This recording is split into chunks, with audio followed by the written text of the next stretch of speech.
Welcome. Watch as some committee members go absolutely insane before the show even starts. These stuck-up ministers are just trying to reach Karen-level insanity and even ends in one swearing. Literally over just having to work today. Good morning, everyone. Welcome to meeting number 113 of the House of Commons Standing Committee on Government Operations and Estimates. The committee recommended by 4 to 5 parliamentary budget officers. Pursuant to Standing Order 81-4, the committee is meeting today to consider items in main estimates 2024-2025. We welcome... Mr. Chair, point of order, Mr. Chair. Go ahead, sir. Thank you, Mr. Chair.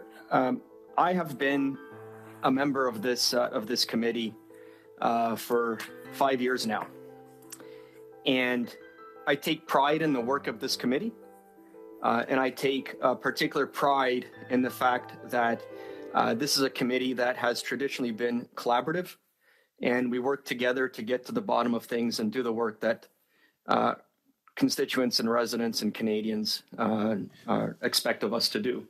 But we've always worked together. We've always worked together. Let me get to my point, please. You can get to the point of order, please. And for the last 5 years, every single chair, and there's been multiple chairs chairing this committee, has always sought instruction from committee members whenever an action was to be taken. And that is a bedrock principle of how this committee has conducted itself for 5 years. Point of order, Mr. Chair. Please allow me to continue. This is important. No, but please get your point of order, please, Mr. Kuzminchuk. I am. Last week, a meeting was called without consultation and instruction of this committee.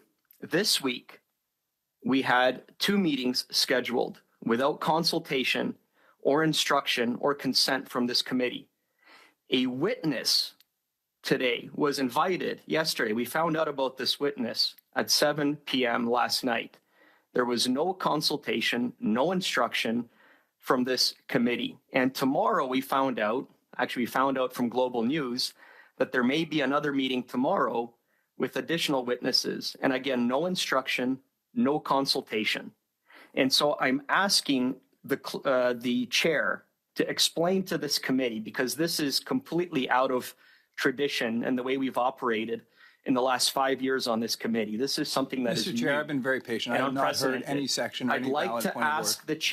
I'd like to ask the chair to explain how this meeting came about. I have a few questions for the chair, how this meeting came about, what efforts were made by the chair to consult with members of this committee and seek instruction.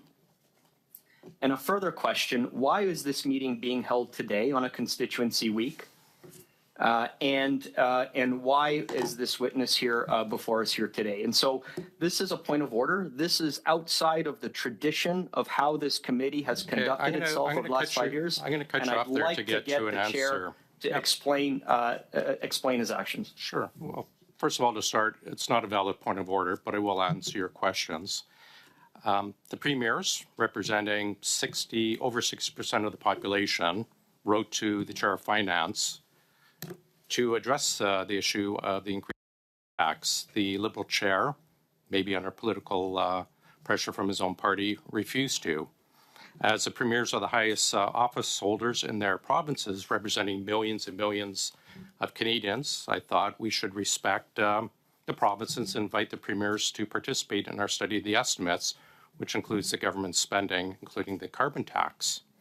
There's lots of examples of other chairs doing such things. It is the privilege and obligation, I think, of the chair to call meetings, and I did so.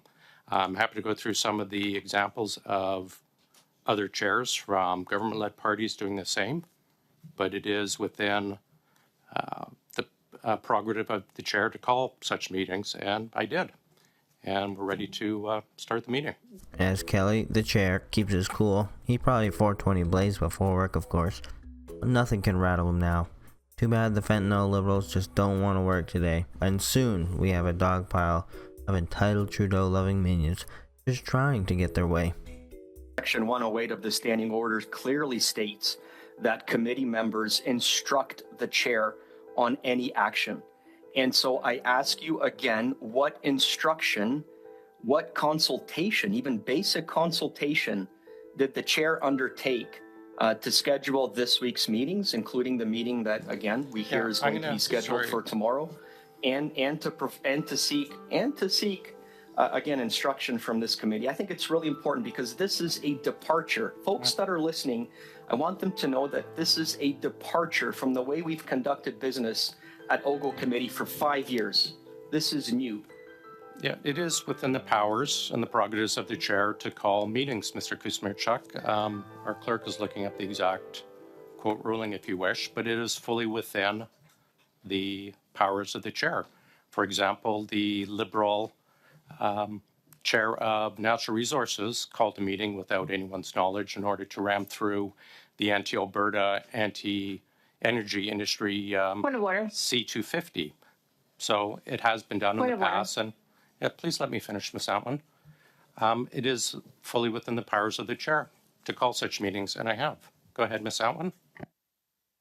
Mr. Chair, I think you're taking a little bit of liberty there, insinuating that there's some sort of Liberal government with pushing our Liberal chair in another committee not to have these meetings. I'm certainly they're respecting the time and commitments of their committee members. That's not a point of order, Ms. Outland. I'm getting there, actually, Mr. Chair. I would actually like to highlight your own bias in making this decision. I'm noticing the stickers that have always been present as props in this committee. You love pipelines and oil and gas, and it's very clear. And so perhaps that had a stake in this decision that you've made today. Mr. Chair, that's not a valid point of order. It's not a valid point of order. I do. So let me finish. Yeah.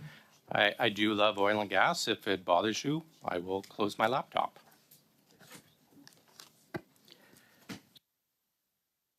Mr. Drouin and Mr. Lawrence, and then we're going to start the meeting. So I'm not a regular member of this committee, but I've been a member of this committee for 6 years. Never would Tom Lukiski, a good Saskatchewan MP, have done this. Never in his lifetime would he have done this. That's not a point of order. And the precedent that you are setting, Mr. Chair, is that I can tell you your side will be pissed off with us because we'll call meetings at our disposal, and your side will not be happy with us. That is the chair's If that's the way you want to set the precedents of this committee, I'm telling you, we're going to challenge you. Okay. That is the chair's prerogative to call a meeting if he wishes. If another committee wishes to do Mr. Chair, so, if you're saying that no motions and no instructions from the chair must be undertaken from now on, that is false. That is simply false. I'm going to read to you, and for Mr. Kuzmierczuk as well. Committee chairs have considerable administrative responsibilities, starting with those involving the committee's program of activities and compliance. With instructions from the committee or an order from the House, the chair calls committee meetings.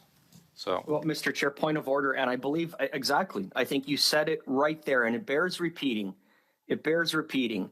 In compliance with instructions from the committee. In compliance with instructions from the committee. In compliance with instructions from the committee. Yeah, let me Mr. Chair, you have neither sought. Let me interrupt you on that, Mr.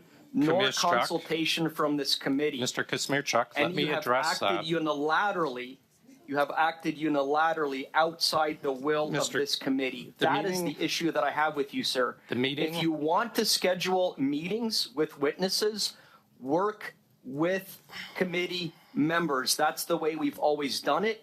Past chairs have always respected that principle. Please let me address your point of order. Yep. That is the issue that I have with you today. If I could respond, I will address that.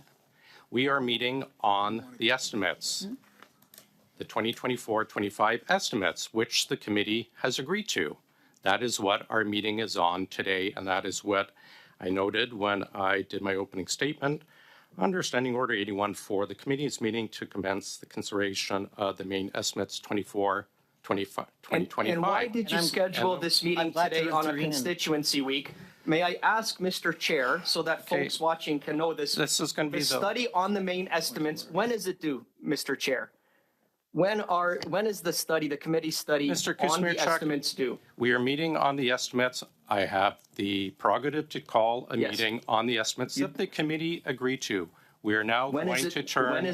When is it due, sir? That is beside the point, Mr. Kuzmierczuk.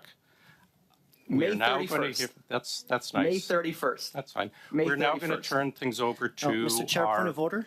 I just want to clarify to this committee, you've mentioned main estimates, and I'll remind that this committee is responsible for Vote 1 under Canada Post Corporation, Vote 1 under Canada School of Public Service, Vote 1 under Canadian Intergovernmental Mr. Conference Drouin, I'm going to Secretariat. So interrupt you, I'm please. hoping that Premier We Moe have will be able to answer questions about Canada Post Corporations. I'm not sure he will be, because that's not his responsibility. So again, we're asking for... I will quote once, and then we're going to get to... With the consent of committee. You did then not we will get the consent of committee. Mr. Moe.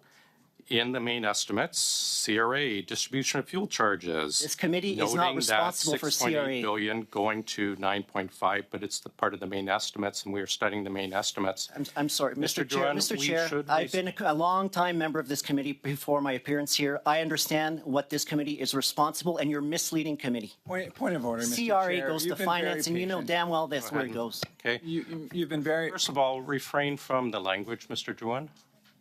Pardon my For French. once. Okay, you're Mr. not Chair, gonna- Pierre's conservative comes in to remind the Liberals that he exists, and he's about to take their jobs in the next carbon tax election.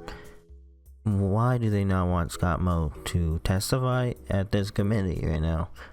What is going on here? recite numerous times that Peter Fonseca, chair of the finance, has adjourned and called without instructions. I could rattle them off, Francis. So this is ridiculous. Let's move on. We've got the Premier Moe. I know that you guys don't want to talk about the carbon tax and you don't want to hear from the people of Saskatchewan, but Canadians do. Thanks, our Premier Moe. We're going to turn things... Mr. Chair, I have a point of order, and this is going to be my last point of order, but it needs to be made. You called a meeting unilaterally without instruction or consultation with the members of this committee. That is a fundamental bedrock principle. And furthermore, you called this meeting on the mains. The deadline to study this is May 31st. There is no reason to call this meeting during a constituency week when we literally have 2.5 months to study the mains. This is a political stunt and theater, which is part and parcel of where our conservative colleagues are taking this to get clips. Can you get to your point of order, please? Speaking of getting clips. That is my point, sir. You unilaterally called a meeting that was not necessary this week because your team is after clips. Okay, and thanks. And again, I take issue and umbrage with that. Yeah, I appreciate that, but it's not a valid point of order. Over 10 minutes of pure liberal entitlement and anger. All that WF training went out the window today. Trudeau isn't going to be happy with them. Probably has some crazy contract where he takes their firstborn child or something. So that's why they've supported him for this long. Or maybe Klaus does. Anyways, comment, like, and subscribe. And join if you can. You have been served.